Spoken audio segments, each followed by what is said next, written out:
Thanks for tuning in to Kentucky Running, presented by John's Run Walk Shop in Lexington. I'm your host, Matt Reno, and today we're talking track. Our guest, Gary Steele, has coached a lot of high school and college athletes in Louisville and Indiana over the past 4 decades.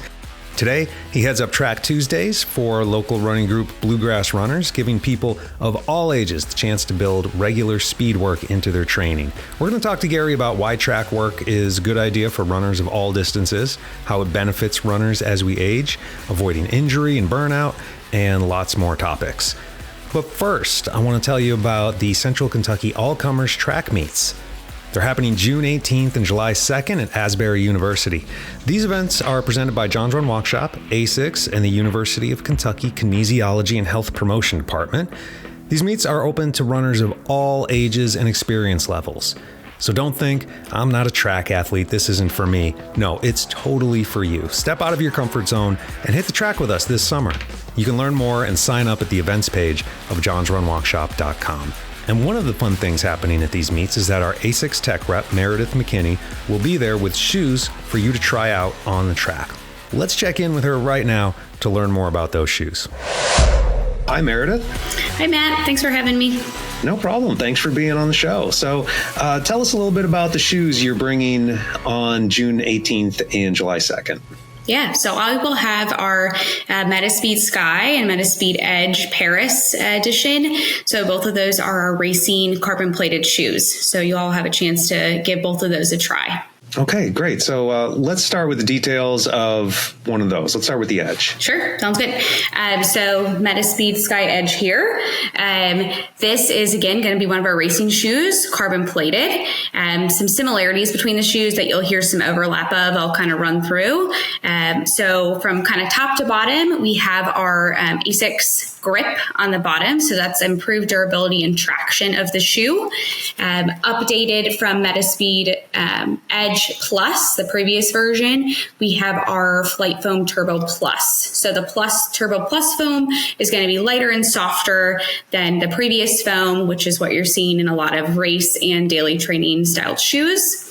In terms of the carbon plate, it's a full length carbon plate, so great for guiding and propelling you forward. And in terms of the Edge, it actually has a more angled plate. So this is going to help give you more forward propulsion, going to give you that roll. Great for those cadence style runners. So runners who tend to increase their speed by increasing their cadence or taking more strides. So this is intended for that style runner. In terms of weight of the shoe, it's one of the lightest carbon plated shoes on the market, averaging about 6.5 ounces, depending on your shoe size. So give or take, smaller or larger. So that's our Metaspeed Edge. All right. Awesome. Well, let's talk about the Sky. Yes. So our Sky here, it's, I don't know if my screen's large enough for you to see both shoes maybe, but the differentiating factor between the Edge and the Sky is the plate placement. So in our Sky here, it's actually going to be a wider plate sitting more evenly between the foam. So in terms of the Sky and the wider plate, that is going to give you more vertical propulsion. So that's intended for more stride style runners. So those runners that by increasing the length of their stride, they are able to improve their time, conserve more energy, whatnot. That's what this is going to help for. So stride style versus cadence style, when you have the opportunity to try both shoes, you can kind of get a feel of maybe what style of runner you are. Not all runners are aware, but again, more vertical propulsion intended to help lengthen your stride, conserve more energy. That wider plate is also going to allow for a little more stability as well. So that's something that is helpful in these carbon plated racing shoes. Sometimes they don't feel quite as stable as your daily trainer, especially if you're new to the racing style format of a shoe. So, but aside from that, the shoe itself, the tech of the shoe in terms of the foam, the outsole, our Motion Wrap 2.0 upper, that is the same between the Sky and the Edge. The weight, again, is about the same, about that 6.5 ounces pending size, and drop on both shoe is 5 millimeters. Those sound great. And again, you can try those on at the Central Kentucky All-Comers Track Meets, June 18th, July 2nd, details at our events page. Meredith, one more question before we go. The Olympics, that's coming up very soon. Do we have any ASICS athletes that are going to be wearing these shoes or anything else from ASICS? Yes, you will see our athletes most likely in both styles. Kind of preferred shoe per athlete will vary, but yes, you will see some of our distance athletes in the Metaspeed Paris Edge and Sky. We'll be watching for that. Well, thank you, Meredith. Appreciate you coming on the show today. Appreciate it. Thank you. All right, Gary Steele, great to have you on Kentucky Running. Thanks for being here today. Thanks. Yeah, I'm quite excited about this. Yeah, we're going to get into a lot of talk about track and giving some good advice for people of all ages who want to either get into it or continue doing track throughout their life. But first, one thing I'm curious about, looking at some of your accomplishments, in 2001, you were on the steering committee for the Louisville Triple Crown of Running, right? Yes, that's correct. And you helped get the Papa John's 10 miler approved as the USATF 10 mile championship, which is pretty big deal. So I just want to know, what kind of work goes into getting a race approved as a championship? Yeah. So part of the whole process is you have to submit a race to USA Track and Field. And then that particular race has to obviously be a certified course that has to be measured multiple times. I think it's 3 times you have to measure the course to make sure it's right. And then you submit that as one proposal. And then what they do is they look at open dates and look at participation and sponsorship. And then once they award that, then there's a whole series of things that take place. Like you invite elite athletes. In that particular one, we had elite athletes that were invited to participate in it. And part of that elite process is you make sure there's hotel accommodations, there's a way to get them from their hotels to the starting lines, any gear or management they have with their team to make sure that's managed. And then obviously they run a race. It's all, all certified and accomplished, and getting them back to their hotel afterwards. So there's a lot involved when the elite does that. Now, what's exciting about that is when you have a national championship, of course, there's the elite group, which is female, male, female, but then everybody else gets to participate in the same course, right? So it's kind of cool you're running with some of the elite athletes of the world, and you get to see them. And then really everybody else gets to mark themselves down as, hey, this is what we did. So it was pretty exciting because Papa John's had wanted to sponsor a race. And then idea was like, you know what, could we apply to get this applied to do a 10 mile championship? Because there's all mile championships, 5K, 10K, 10 mile, or half marathon, marathon. Yeah. It sounds like it's a lot of work, but really rewarding, right? It's a lot of work. Well, let's get into track work. First of all, how does track work benefit runners of any distance? Like if I'm training for a marathon, do I really need to be doing short sprints on a track? Yeah, I think a very good question. So what track does is really trying to get out of your comfort zone. That's really what it amounts to. And whether you're a marathon runner or an ultra runner is the variability of speed, right? And so what we try to do is when I stay out kind of comfort zone. You want to be outside the comfort zone so that when you go and run at your normal pace, it feels more comfortable to you. Say, for instance, you're out there running and you say, hey, listen, I'm not really sure what track does to help me. If you're used to running an 8-minute mile, periodically you can do short sprint stuff at 7-minute miles. When you go out and run the 8-minute mile again, it feels a little more comfortable than it did before. Because if all you've ever done is 8-minute miles on all your training, and then you get into a race and you're like, okay, I want to run 750, it feels really odd. Okay. It makes your body really hurt. Right. And so what you're trying to do with any kind of speed work, and when we talk about speed work and track workout, I include that as like tempo runs and variable speed runs and fartleks and all those kind of things are variable things. We just do it on a track because it's a measured distance. I tell people whether you're walking or whether you're running or whatever you do. So an example is my wife would walk. Say she walks every day a mile and a half. And so when she goes to track workout, she may be walking on the track while we're doing workouts, which could be an hour and a half workout. Well, she walks 3 miles. So what she's done then is extended her ability to go further on a controlled surface, flat surface, right? So it's all those variables. So what that does is helps you, makes your lungs, your bodies, and your tendons everything get better and stronger because you're actually doing something abnormal to your normal running cadence. I've been doing track workouts personally and with athletes for more than 50 years. So what I see is the benefit of them doing something they're not comfortable with. And I hear it from runners all the time. It's like, oh yeah, I'm running this thing, but I could never run that pace. And so how you get there is, well, let's practice that pace, And so I subject runners almost immediately. If you ever do anything with me, around me, you're going to see what we call date pace. Is that, okay, what is your current pace, for a 5K or 10K or a marathon, right? What's your current pace? So what's your goal pace? And then a very, very, very critical, making sure you don't jump to one to the other. For instance, you're an 8-minute miler for a 10K and you want to be a 6-minute miler for 10K. Well, not sure that's possible, okay? And if it is possible, it's not something you're going to achieve in one season, right? It's over time. And so what you have to do is let your body experience what that feels like at that faster pace on shorter distances, and then continue to extend that distance of faster pace till it gets more comfortable to you. That makes a lot of sense. Any specific success stories you have of athletes that you've coached who've improved their performance through track workouts? Yeah, I think the two that come up, and I always think about this, is I had an athlete, several athletes that have run, and they pretty much recreational runners or runners that they ran in the past, and they wanted to get back into a 5K. And in one particular season I had two athletes, one in particular that in a 5K improved 3 minutes and 45 seconds in a 5K in one season, which is unbelievable. Okay. And then probably the marathoners, really, I had two marathoners that improved almost 2 hours in a marathon. So if you think about somebody going out and running a 6-hour marathon and running a 4-hour marathon, is like, how is that even possible, right?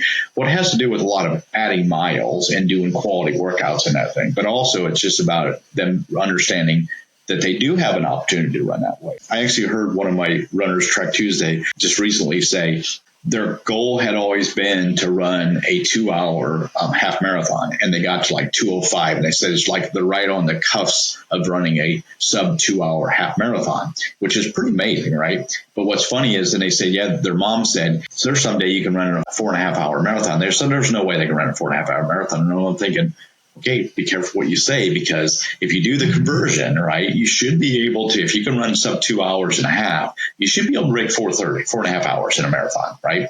And it's all about mental preparation and physical preparation at that point. So I think that's what track brings. It's more of for me, it's discipline. It's just getting out there and being disciplined on what you're doing. I tell runners all the time, run your pace, don't run my pace, don't run somebody else's pace, run your pace, because we can slowly progress you to a faster pace, but don't go out immediately and think that you can run really fast the first time, because you're not going to be able to sustain a track workout. I usually try to run somewhere between 2 miles and a little over 3 miles in a track session. So when we track Tuesday, they're going to speed sprint for at least 2 miles and sometimes up to 3 miles of sprint workout, which for some people seems like a lot. But when you break it down and you're like, well, yeah, but you're only running for a minute and you're doing it 10 times, it seems, that seems doable, right? Rather than say, okay, I'm going to make you run 2 miles as hard as you can, right? So it seems like not only do you need the discipline to get out there and push yourself, but you also need to cultivate some discipline to not go too hard when you shouldn't be, right? Not to overexert yourself. Absolutely right. So what I do is I have a chart. I have lots of charts, and it says, okay, what is your current 5K pace? And then it breaks it down by each segment. So every 100 meters, 200 meters, 300 meters, 400 meters, 600 meters, all the way up, and says, okay, this is where you should be training. Okay. And what I see sometimes is I'll say, hey, listen, you're an 8-minute miler for a 5K. So therefore you should be running at 400 meters in 2 minutes. And then I go out and see you run 130, and I'm thinking, okay, time out. Okay. It's not that you can't run a 130, but you're not going to be able to run 6 of those. Okay. And so just stay in control of your pace, and we'll get you to that pace of 130, but it's not going to be today, right? It'll be over time. It's that progression of saying, okay, where are you at and how do you get there? And I like a lot of variabilities. And when I say variabilities is somebody says, well, how fast can you run a mile? They can say that, but say, well, what does that mean for 300 meters or 600 meters or 1,000 meters? They're completely clueless, right? And so that's part of the critiquing of a coach is saying, listen, I'm going to give you distances you're not really comfortable running, and it's not something you run on a regular basis. But what I'm doing is trying to create that pace within a distance that I know I can control that you don't have a control. If I said run at 400 meters, you're like, oh, I know what that is. You run at 300 meters, like, how fast do I run? And I'll say, oh, you need to run this time. And so what that does is make you run within the zone you're supposed to be running in, right? So it helps people to understand, okay, cool, I'm where I'm supposed to be, right? Or, hey, I'm making the progression I'm supposed to be making. Where in the training program do you build in recovery? Part of the whole process that I talk to runners, I talk to them every single probably week about is I talk about the building blocks for a running program. And it doesn't matter whether you're a beginner or you're an experienced runner. It's all about when we talk about stressing the system. And stressing the system, to be clear, okay, could be speed. It could be amount of miles you put in. It could be a lot of different things that you do that you consider stress, right? Amount of hours on your feet, how long you ran or how fast you ran. Those are all stressors, right? And then once you stress the body, then you do a recovery. And what recovery for me is, it's different for different people. And when I say that, because I base a lot of things on heart rate. Yeah, I want a heart rate under 110, right? Well, under 110 could be different for different people. I have some of my runners that if they recover, they're at 120, 130, and that's just as low as they're going to get, right? Because they have a higher heart rate. So then you can say, okay, you need to take 3-minute rest or 110. And I'll say that sometimes. Either I need you to jog a 400 meters or I need you to get your heart rate under 110. So you get a couple options, and coaches will allow that to happen. If I have a group of 10 runners on a track and say, okay, I need everybody to run a 400 meters and then I want your heart rate of 110. Well, if we all run 400 meters, we're obviously going to run the 400 meters at a faster or slower pace. So there could be a 30-second gap between the first runner finishing and the last runner finishing. Well, it's not really fair to say, okay, everybody gets a 2-minute rest or everybody gets heart rate at 110, because sometimes the runner finishing and the last runner doesn't get as much recovery as the first runner because of the time, right? And so if you said, hey, go on your heart rate, people then after the first run people will start rolling off, and they'll start their second, third, and fourth runs. And some people will be standing around, because that way it gives people equal rest and recovery for what they're doing. It's a good barometer. And what you have to do as a person is like, okay, listen, I'm recovered at 120, so I can go. So when I get to under 120, I'm going to go again, right? And go to the next rep, okay? And so it ends up being where you finish the workout at the end of a Track Tuesday, and people finish at a different time. And that's okay, because they've still all done the work and they still all done the recovery. So it's really about stressing the system, recovery, and then what I talk about to adjust. Know where your current pace is and what your goal pace is, okay? And I help you manage what you think where you're currently at, where you want to get to, okay? And so what we do is it's a stair step out. Every 14 to 21 days, I look at this person's schedule when I'm coaching them and say, okay, listen, we've stressed the system, we've recovered to adapt. Okay, we're going to adjust the system, and then we're going to adapt to the new program. So what happens is runners, as they progress and get better and better, you have to constantly be adjusting and adapting to the new, form of running you're doing. What it does is show a progression of getting better. Or, some people, it's not about getting better. It's like, hey, I just want to be healthy and fitness, right? And I just want to be able to go out and run with my friends. And there's nothing wrong with that, right? But as your friends run with you, is if they start progressing and you're saying, hey, listen, I can't keep up anymore, are there things you can do to improve that? Yeah. And you don't want to kill yourself doing it, right? There is a sensible way of going about doing that. Speaking of adjusting, let's say someone's doing track workouts on their own. What are some signs that they need to adjust their training or seek out guidance from a coach like yourself? Since I post the workouts every Track Tuesday, and I know there's a lot more people that do track on their own, or they've got other programs do. And I think it's about listening to your body, right? Is if you have a set time you want to run on your track workouts or a speed workout, okay, is do that. When you start seeing no progression and you're not getting better doing the work, and you're struggling or you're injuring yourself, I think that's when you seek out a coach and say, okay, let's go to a slower pace. How we do it, or let's change the workouts. Talk quite a bit of runners about this, and this is just my theory. And we're going to go in a progression type workout. And when I say progression, hey, this week I'm going to do 6 200s with a 200 jog between. Next week I'm going to do 7. I'm going to do 8. I'm going to do do 9, I'm going to do 10. And that's the progression. Every week, I'm just going to add another one. There's nothing wrong with that. And people do hill repeats. Oh, we're going to do hill repeats 4 this week, 5. Okay. I like the variability of workouts. So I'm not saying I don't do that type of thing, but it'll be, if you ever look at my Track Tuesdays through a year, you'll notice that what I do is when I do it, I'll say, okay, this month I'm going to do 400 repeats and we're going to do 8. And then another month we'll do 9 and we'll do 10. It's not going to be week after week. And then what I do is like a lot of variability. So I may do ladders. So a ladder would be 200 meters, 300 meters, 400 meters, 600 meters, and then back down, 400 meters, 300 meters, 200. That's a ladder. You go up and down the ladder. Or there'll be a progression where you'll have 4 by 200, 4 by 400, 1 by 800.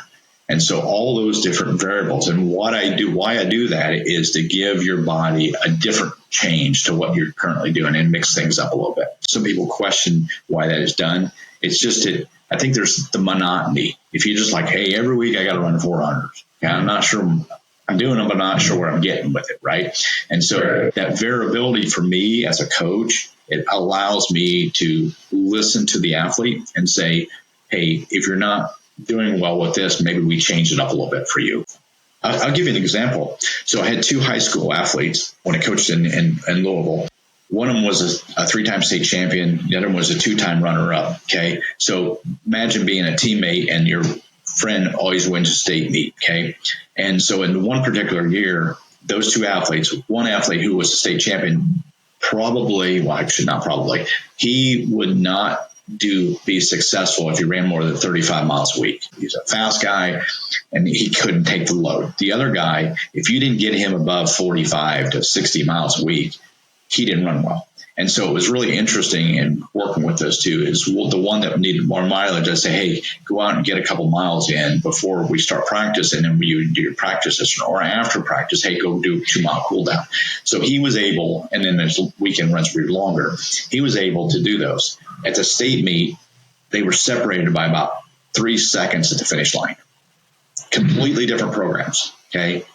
Did the speed session, but their mileage was completely different. And so you, as a coach, you have to adapt your workouts to the athlete and not say, hey, this is one way fits all. Okay. I don't believe in that. No cookie cutter training programs in track, right? Okay. Do you have any specific nutrition tips that you recommend to your runners? Yeah. Other than just eating normal and not trying to, starve yourself too much. I think the biggest, from nutritional wise, especially for me and older athletes or most athletes, right, is hydration. I think hydration sometimes is missed as I'm drinking enough water.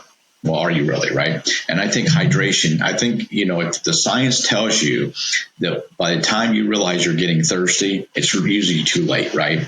That your sweat glands, you're sweating out of your body and you're getting to a point where, hey, it's not working. And I found that people that if you don't keep hydrated, it affects you in ways you don't understand, right? I see a lot of athletes that struggle late in races or middle races, and it's because hydration, especially when it gets hot and humid here in Kentucky, right? I don't think you realize the amount of sweat that you're losing over a period of time. And so what happens is, if people that are marathon runners and ultras and half marathon runners understand that you get to the point of, hey, you get so much energy out of your body, and then the body starts chewing on the fat, right? You start burning fat late in a race, right? You have to be able to simulate that in during the week and during your training so that your body knows what that feels like, right? And so part of that is making sure you're hydrated. I think hydration makes the joints run well and the muscles run well. I noticed for me as I've gotten older, I joked the other day when we were in one of these panels, and I said, in the early days when we used to race competitively, when one of the guys would reach for water, everybody would surge, right? And it's because the rest of us weren't smart enough to do that. We needed to, hydrate, right? Nowadays, if I don't hydrate, it's like falling off a cliff for me. If I don't keep hydrated, my pace immediately drops off, and I know it's a hydration thing for me. Keeping energy in your body, and there's lots of protein bars and wafers out there you can take and gel packs, and I think there's a lot of people that stick to the policy, like especially if you're doing a long run or a marathon, it's like, hey, every 3 miles you take a gel pack whether you think you need it or not, because you've got to keep that energy in there, because you want to keep some fluid in that tank that you're going to need later in the race, right? Yeah, great advice. So, of course, one great thing about running is it's something people can do for most of their lives. But what are some benefits to doing track work as we get older? Yeah, I think it's about the flexibility and the movement. When I would say track work, I hear people on track work goes, "Oh, I'm not a track runner and I can't run track." I tell you, the variety of athletes that come to my Track Tuesday are everything from 12 and 13 minute milers to 5.5 minute milers. And so what it does, it keeps the flexibility, keeps your lungs breathing, work up a good sweat. It makes me mentally sharper, feel better, okay, emotionally after you get done. That's what I notice when people go out and do track workouts. I think it's a camaraderie. I think I don't say it as much as some of my athletes do, but some of my athletes on Track Tuesday said it's that now I'm responsible to someone else that I'm supposed to be there, right? And I don't say that, right? But they just feel an obligation to be there, right? Oh, I know somebody's going to be there, so I got to go, right? And so that part of it is some of the greatest joy of Track Tuesday, especially here in Lexington, is the fact that some of the runners that run for me didn't really know each other before, and now they're like running buddies, right? They go to all kinds of races and they travel abroad and they do things, right? It's pretty cool because they didn't even know who this person was, and now they don't know if they could go without them or right? So I think that all helps, and that's part of, I think as you get older runners, you're moving around different groups, right? It's one thing that as older runners, I think you enjoy is the socializing of it. Okay, you don't have to be fast. Nobody's going to make fun of you at a track workout, right? You're going to get the workout done, and you do what you can do and keep it going and enjoy it and have a good time. I mean, I wouldn't be doing it for as long as I've been doing it if I didn't enjoy it. Not only in the coaching part, but on the personal part too. So it challenges me as I get older. It challenges me to run with some of the younger clients sometimes too. So that's fantastic. All right. Well, thanks, Gary. I think that's a great place to end it. And if anyone wants to join Gary sometime at Track Tuesday, where can we do that? Yeah, at Woodford County High School track. It's in Versailles. Woodford County is the current school. They're building a new school, so we're going to continue to be at that track. There is times that I'm out on the Legacy Trail, and we do workouts there, but not very often. And then we do really hill repeats and grass runs at Masterson Station. So welcome to join us anytime. Be happy to have you. And are we going to see you at Asbury University this summer? We are. I'm actually signed up for both days. So June 18th and July 2nd. Yeah. Both those days I'll be there. Yeah, those are going to be fun times, the all-comers meets. It'll be fun. Yep. See you there. Thanks a lot, Gary. Thanks, Matt. So much good advice in there. I was just reading an article in Runner's World about whether your watch, your Garmin, Coros, or whatever you have, can replace a human coach. After talking with Gary, I think the answer is no. Those watches are great, don't get me wrong. I use my Garmin 255 every day, and I love the workout suggestions it gives me. But if you really want to level up your running, I think you need a person like Gary who knows what he's talking about, who can ask the right questions and give you answers that are better customized for you as an individual runner. Thanks again to Gary for coming on the show. I'm Matt Reno. Thank you for listening. Make sure you rate and review so other people can find the show and gain valuable running knowledge like what we just got from Gary. I will see you on June 18th and July 2nd for the Central Kentucky All-Comers Track Meets. Sign up at johnsrunwalkshop.com/events. And we'll talk again soon on Kentucky Running.